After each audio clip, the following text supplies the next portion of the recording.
असलामुअलैकुम, मैं इरफान समोर। नाजरीन, मेरे नाल इस टाइम एक अंकल जी और आंटी जी मौजूद ने। इन्हां दा बेटा जिहदा नाम शब्बीर है, पिछले 16 साल तो चाइना दी जेल च कैद है। उत्थे किस तरह के हालात ने वो इन्हां नाल ओहदी फ़ोन ते गलबात होंदी है और वालिदैन नाल शेयर करदा है। मजीद किस तरह इन्हां दा बेटा चाइना गया और किस तरह कैद होया, की हालात ने हुण, ये सारी स्टोरी इन्हां कोलों पुछने आ। अस्सलाम वालेकुम अंकल जी, दसो मैनू जरा कि तुहाडा बेटा किस तरह चाइना गया। भाई सानू तो ये दस के गया मैं चलिया, मैं पार्टी चली गया, सल्टन शुल्टन लाई चले हैं तो 8-10 दिन का फेल है तो मैं आ जाऊँगा। असी उन्होंने कहा ना जा काका, असी रोटी अद्धी खा लाँगे, बाहर की सानू रोटी नहीं मंजूर, हक लाल से खाने तो ठीक है। कहता नहीं नहीं नहीं मैं जाना जाना। मैं नहीं यार, फायदा को नहीं जानता।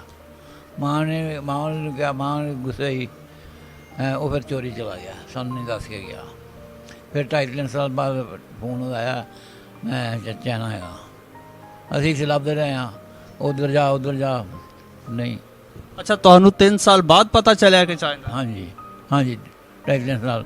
वो भी इस तरह पता लगा, साढ़ा मतलब छोटा बेटा फौत होया चलीस इकट्ठे होए हैं, वो आया फोन तो वो सुनया तो बड़िया ਜਾਂ ਬੰਦੇ ਜਿਹੜੇ ਕਹਿੰਦੇ ਨਹੀਂ ਤਾਂ ਉਹਦਾ ਨਹੀਂ ਹੈਗਾ, ਐਤਕਾਂ ਨੂੰ ਉਵੇਂ ਕਹੇ ਗਲਤ ਕੀਤਾ ਫੋਨ।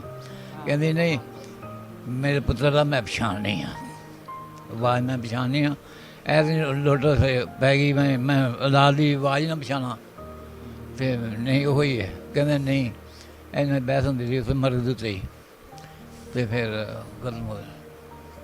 अच्छा, तो उन्हें फिर तुहानू दस्सिया जांदा ही गिरफ्तार हो गया या बाद च होया, की बनया? सानू नहीं दस्सिया उन्हें, मैं कल कैद होया या नहीं होया, मैनू सानू नहीं दस्सिया उन्हें। अच्छा, फोन ते जदों पहली बार गल हुई तो फिर की दस्सिया? उन्हें नहीं दस्सिया कि मैं कैद हाँ? नहीं, मैं आ जा। अच्छा, माँ जी गल कर रहे, तुसी दसो की कह रहे? आया सी फोन, उन्हें दस्सिया सी भी शबीर तुहाडा बेटा। मैं क्या जी साडा आया, ਉਹ ਚਿੱਠੀ ਵਿੱਚ ਲਿਖਿਆ ਸੀ। ਇਸ ਟਾਈਮ ਸਾਨੂੰ ਪਤਾ ਲੱਗਾ ਸੀ। ਫਿਰ ਨਹੀਂ, ਸਾਨੂੰ ਨਹੀਂ ਸੀ ਪਤਾ ਵੀ ਇਹ ਕੈਦ ਆ ਜਾਂ ਨਹੀਂ ਕੈਦ, ਸਾਨੂੰ ਨਹੀਂ ਸੀ ਉਸ ਨਾਲ ਇਲਮ ਹੈਗਾ। 2.5-3 ਸਾਲ ਫੋਨ ਆਇਆ ਸੀ ਤੇ ਕੋਈ ਵੀ ਨਹੀਂ ਸੀ ਮੰਨਦਾ ਵੀ ਇਹ ਤੁਹਾਡਾ ਪੁੱਤਰ ਆ। ਦਾ ਕਿਸੇ ਨੇ ਕੀਤਾ ਫੋਨ ਤੁਹਾਨੂੰ ਦਿਲ ਤੁਹਾਡਾ ਰੱਖਣ ਵਾਸਤੇ। ਮੈਂ ਚਲੋ ਕਿਸੇ ਨੇ ਵੀ ਕੀਤਾ, ਮੈਂ ਹਮ ਸਾਡਾ ਮੇਰਾ ਪੁੱਤਰ ਹੈ, ਮੈਨੂੰ ਪਤਾ ਹੈ ਮੇਰਾ। ਫਿਰ ਚਿੱਠੀ ਆਉਂਦੀ ਰਹੀ ਹੈ, 3-4 ਵਾਰ ਚਿੱਠੀ ਵੀ ਆਈ ਹੈ ਤੇ ਵਕੀਲ ਦੀ ਚਿੱਠੀ ਆਈ ਸੀ, ਫਿਰ ਕਿੰਨੀ ਦੱਸਦੇ, ਮੈਂ ਤਾਂ ਪੜ੍ਹੀ ਨਹੀਂ ਗਈ। ਉਹਨਾਂ ਦੱਸਿਆ ਸੀ ਵੀ ਇੰਨਾ ਇਹਦੇ ਕੋਲੋਂ ਪਾਊਡਰ ਫੜਿਆ ਗਿਆ। अच्छा, पाउडर फड़िया गया। ये तुहाडे बेटे ने तुहानू नहीं दस्सिया जदों फोन ते गल हुई? ਇਹਨੇ ਨਹੀਂ ਦੱਸਿਆ ਸਾਨੂੰ, ਅਜੇ ਤੱਕ ਵੀ ਨਹੀਂ ਦੱਸਿਆ ਸਾਨੂੰ। ਬਸ ਵਕੀਲ ਨੇ ਦੱਸਿਆ ਵੀ ਇਹ ਇਸ ਤਰ੍ਹਾਂ ਮਤਲਬ ਉਹ ਵੀ ਚਿੱਠੀ ਤੇ ਪੁੱਤਰ ਪਤਾ ਲੱਗਾ। अच्छा, तो 16 साल हो गए ने उन्होंने कैद, अजे होर किन्नी कैद है? कुछ दस्सिया इस बारे कोई वकील ने या बेटे तुहाडे? ਨਹੀਂ ਉਹ ਤੇ ਆਂਦਾ ਸੀ ਮੇਰੀ ਅੰਮੀ ਸਜ਼ਾ ਪੂਰੀ ਹੋ ਗਈ ਆ, ਮੈਂ ਤੇ ਆ ਜਾਣਾ 4ਥੇ ਮਹੀਨੇ। ਤੇ ਹੁਣ ਉਹਨਾਂ ਮਤਲਬ ਆ ਜਿਹੜਾ ਚੱਲਿਆ ਆ ਬਿਮਾਰੀ ਜੀ, ਇਸ ਵਜ੍ਹਾ ਤੋਂ ਨਹੀਂ ਮੈਂ ਵੀ ਆ ਸਕਿਆ ਤੇ ਹੁਣ ਮੈਂ ਛੇਤੀ ਆ ਜਾਵਾਂਗਾ। ਵੇਖੋ ਹੁਣ। अच्छा, तो तुहाडी गल कदों ਹੁੰਦੀ है, किन्ने टाइम बाद? ਮਹੀਨੇ ਬਾਅਦ ਹੁੰਦੀ ਹੈ। हर महीने बाद हो जाती? ਨਹੀਂ, ਐਤਕੀ 2.5-3 ਮਹੀਨੇ ਬਾਅਦ ਹੋਈ। ਵੱਡੀ ਦਾ ਕੀਤਾ ਤੇ ਹੁਣ 15 ਦਿਨ ਹੋਏ। ਉਦੋਂ ਨਿੱਕੀ ਦਾ ਕੀਤਾ ਤੇ ਹੁਣ ਕੀਤਾ ਵੱਡੀ ਤੇ। अच्छा, तो की दसदा उत्थे किदां दे हालात ने, जेल च किस तरह रख रहे? ਕੋਈ ਨਹੀਂ ਪੁੱਤਰ ਸਾਨੂੰ ਇਹ ਦੱਸਦਾ, ਕੁਛ ਵੀ ਨਹੀਂ ਦੱਸਦਾ। ਬੜਾ ਪੁੱਛਿਆ ਸੀ ਕੇਸ ਬਾਰੇ, ਪੁੱਛਿਆ ਵੀ ਪੁੱਤਰ ਤੇਰੇ ਤੇ ਕੀ ਕੇਸ ਆ। ਉਹਨੇ ਆਖਿਆ ਆਪਣੀ ਗੱਲ ਕਰੋ, ਮੇਰੇ ਨਾਲ ਤੁਸੀਂ ਇਹੋ ਜਿਹੀ ਗੱਲ ਨਾ ਕਰੋ ਕੋਈ ਵੀ।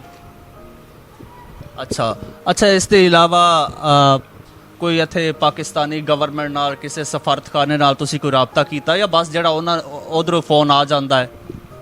ਬਥੇਰਾ ਜਾਂਦੇ ਰਹੇ ਮੇਰੀ ਬੱਚੀ ਤੇ ਮੈਂ ਵੀ, ਮੇਰੀ ਇਹਦੇ ਤੋਂ ਛੋਟੀ ਬੱਚੀ ਹੈ। ਅਸੀਂ ਇੱਧਰ ਜਾਂਦੇ ਰਹੇ। ਮੈਨੂੰ ਤੇ ਹੁਣ ਨਾਂ ਦਾ ਨਹੀਂ ਗਾ ਪਤਾ, ਭੈਣ ਇਹਨਾਂ ਨੂੰ ਪਤਾ ਆ। ਤੇ ਉੱਥੇ ਵੀ ਜਾਂਦੇ ਰਹੇ ਆ। ਫਿਰ ਹੋਰ ਵੀ ਬਥੇਰਾ ਇਸਲਾਮਾਬਾਦ ਵੀ ਗਏ ਆ 3-4 ਵਾਰ। ਹਾਂ, ਉੱਥੇ ਜਾਂਦੇ ਰਹੇ, ਸ਼ਿਮਲਾ ਪਹਾੜੀ ਵੀ ਗਏ ਆ, ਇਸਲਾਮਾਬਾਦ ਵੀ ਗਏ ਆ। ਅੱਛਾ, ਆਖਰੀ ਜਿਹੜੀ ਤੁਹਾਡੀ ਗੱਲ ਹੋਈ ਆਪਣੇ ਬੇਟੇ ਨਾਲ, ਕੀ ਗੱਲ ਹੋਈ? ਗੱਲ ਪੁੱਤਰ ਉਹ ਤੈਨੂੰ ਦੱਸਿਆ ਵੀ ਕੁਛ ਵੀ ਨਹੀਂ ਦੱਸਦਾ। ਉਹ ਅਸੀਂ ਗੱਲ ਜਿਹੜੀ ਕਰਨੇ ਆ ਨਾ, ਉਹ ਵੀ ਮੈਂ ਬਿਮਾਰ ਸਾਂ, ਬਹੁਤੀ ਬਿਮਾਰ ਸਾਂ। ਤੇ ਆਂਦਾ ਸੀ ਅੰਮੀ ਮੈਂ ਮਿੰਟ ਕਿਸੇ ਕੋਲੋਂ ਮੰਗ ਕੇ ਲੈਣ, ਮੈਂ ਤੇਰਾ ਪਤਾ ਲੈਣ ਵਾਸਤੇ। ਤੇ ਬੜਾ ਰੋਂਦਾ ਸੀ ਪਿਆ। ਰੋਂਦੇ ਨੇ ਬਸ ਜਿਹੜੀਆਂ 2-4 ਗੱਲਾਂ ਕੀਤੀਆਂ ਨੇ ਤੇ ਕੀਤੀਆਂ ਨੇ, ਨਹੀਂ ਤੇ ਨਹੀਂ ਆਂਦਾ ਮੈਂ ਕਿਸੇ ਕੋਲੋਂ ਅੰਮੀ ਮਿੰਟ ਮੰਗ ਕੇ ਲੈ ਨੇ, ਮੈਨੂੰ ਤੇਰੇ ਪਤਾ ਲੱਗਾ ਬਹੁਤੀ ਤੂੰ ਬਿਮਾਰ ਆ। ਮੈਂ ਠੀਕ ਹੈ ਪੁੱਤ, ਹੁਣ ਅਸੀਂ ਕੀ ਕਰ ਸਕਨੇ ਆ। ਅੱਛਾ, ਹੁਣ ਹੁਕੂਮਤ ਤੋਂ ਕੋਈ ਅਪੀਲ ਕਰਨਾ ਚਾਹੋਗੇ? ਕੈਮਰਾ ਤੁਹਾਡੇ ਸਾਹਮਣੇ, ਤੁਸੀਂ ਗੱਲ ਕਰ। ਅਸੀਂ ਤੇ ਉਹ ਆਖਾਂਗੇ ਸਾਡੇ ਨਾਲ ਮਦਦ ਕੀਤੀ ਜਾਵੇ। ਇਹੋ ਛੱਡ ਦੇਣ, ਗਰੀਬ ਬੰਦੇ ਦਾ ਮਤਲਬ ਕਿ ਸਹਾਰਾ ਵੀ ਤੇ ਉਹੋ ਹੀ ਆ ਨਾ। ਹੁਣ ਇਹ ਕਰਨ ਜੋਗਾ ਵੀ ਨਹੀਂ ਜਾਂਦਾ ਕੰਮ, ਤੇ ਇਹ ਘਰ ਹੁੰਦਾ ਤੇ ਖੋਰੇ ਨਾ ਜਾਣ ਦਿੰਦਾ। ਤੁਸੀਂ ਕੀ ਕਰਦੇ ਹੋ ਇਹ ਪਾਣੀ ਬਣਾ, ਜੀ? ਪਾਣੀ ਬਣਾ, ਬੋਲੇ ਬਣੇ ਨਹੀਂ ਚੁੱਕਦੇ, ਉਹ ਕਰਨੇ ਆ। ਨਾਜ਼ਰੀਨ, ਇਹਨਾਂ ਨਾਲ ਅਸੀਂ ਗੱਲਬਾਤ ਕੀਤੀ, ਤੁਸੀਂ ਸੁਣਿਆ ਇਹਨਾਂ ਦਾ ਬੇਟਾ 16 ਸਾਲ ਤੋਂ ਚਾਈਨਾ ਦੀ ਜੇਲ੍ਹ 'ਚ ਕੈਦ ਹੈ। ਮਹੀਨੇ ਬਾਅਦ 2 ਮਹੀਨੇ ਬਾਅਦ ਇਹਨਾਂ ਦੀ ਗੱਲਬਾਤ ਹੋ ਜਾਂਦੀ ਹੈ, ਲੇਕਿਨ ਗੱਲ ਦੇ ਦੌਰਾਨ ਉੱਥੇ ਸਖਤੀ ਇੰਨੀ ਹੈ, ਪਾਬੰਦੀਆਂ ਇੰਨੀਆਂ ਨੇ ਕਿ ਕੁਝ ਦੱਸ ਨਹੀਂ ਸਕਦਾ ਕਿ ਕੀ ਵਜ੍ਹਾ ਹੈ, ਕਿਸ ਵਜ੍ਹਾ ਤੋਂ ਕੈਦ ਹੋਇਆ ਹੈ, ਕਿੰਨੇ ਅਰਸੇ ਲਈ ਕੈਦ ਹੈ ਔਰ ਕਿੰਨੀ ਸਜ਼ਾ ਹੈ। ਅਜੇ ਤੱਕ ਕੋਈ ਤਾਯੁਨ ਨਹੀਂ ਹੋਇਆ ਸਜ਼ਾ ਦਾ। 16 ਸਾਲ ਹੋ ਚੁੱਕੇ ਨੇ, ਅਜੇ ਤੱਕ ਚਾਈਨਾ ਦੀ ਜੇਲ੍ਹ 'ਚ ਕੈਦ ਹੈ। ਔਰ ਤੁਹਾਨੂੰ ਮੈਂ ਦੱਸਦਾ ਜਾਵਾਂ ਕਿ 2018 ਦੇ ਐਂਡ 'ਚ ਪਾਕਿਸਤਾਨ ਦਾ ਚਾਈਨਾ ਨਾਲ ਕੈਦੀਆਂ ਦੇ ਤਬਾਦਲੇ ਦਾ ਮੁਆਹਿਦਾ ਹੋਇਆ ਸੀ। ਉਸ ਮੁਆਹਿਦੇ ਦੇ ਤਹਿਤ ਚਾਈਨਾ ਦੇ ਤਕਰੀਬਨ ਕੈਦੀ ਚਾਈਨਾ ਜਾ ਚੁੱਕੇ ਨੇ ਜਿਹੜੇ ਪਾਕਿਸਤਾਨ 'ਚ ਕੈਦ ਸਨ, ਲੇਕਿਨ ਪਾਕਿਸਤਾਨੀ ਮੁਲਜ਼ਮਾਨ ਜਿਹੜੇ ਚਾਈਨਾ ਦੀਆਂ ਜੇਲ੍ਹਾਂ 'ਚ ਕੈਦ ਨੇ, ਉਹ ਅਜੇ ਤੱਕ ਚਾਈਨਾ 'ਚ ਕੈਦ ਨੇ। ਕੋਈ ਉਹਨਾਂ ਦਾ ਪੁਰਸਾਨੇ ਹਾਲ ਨਹੀਂ।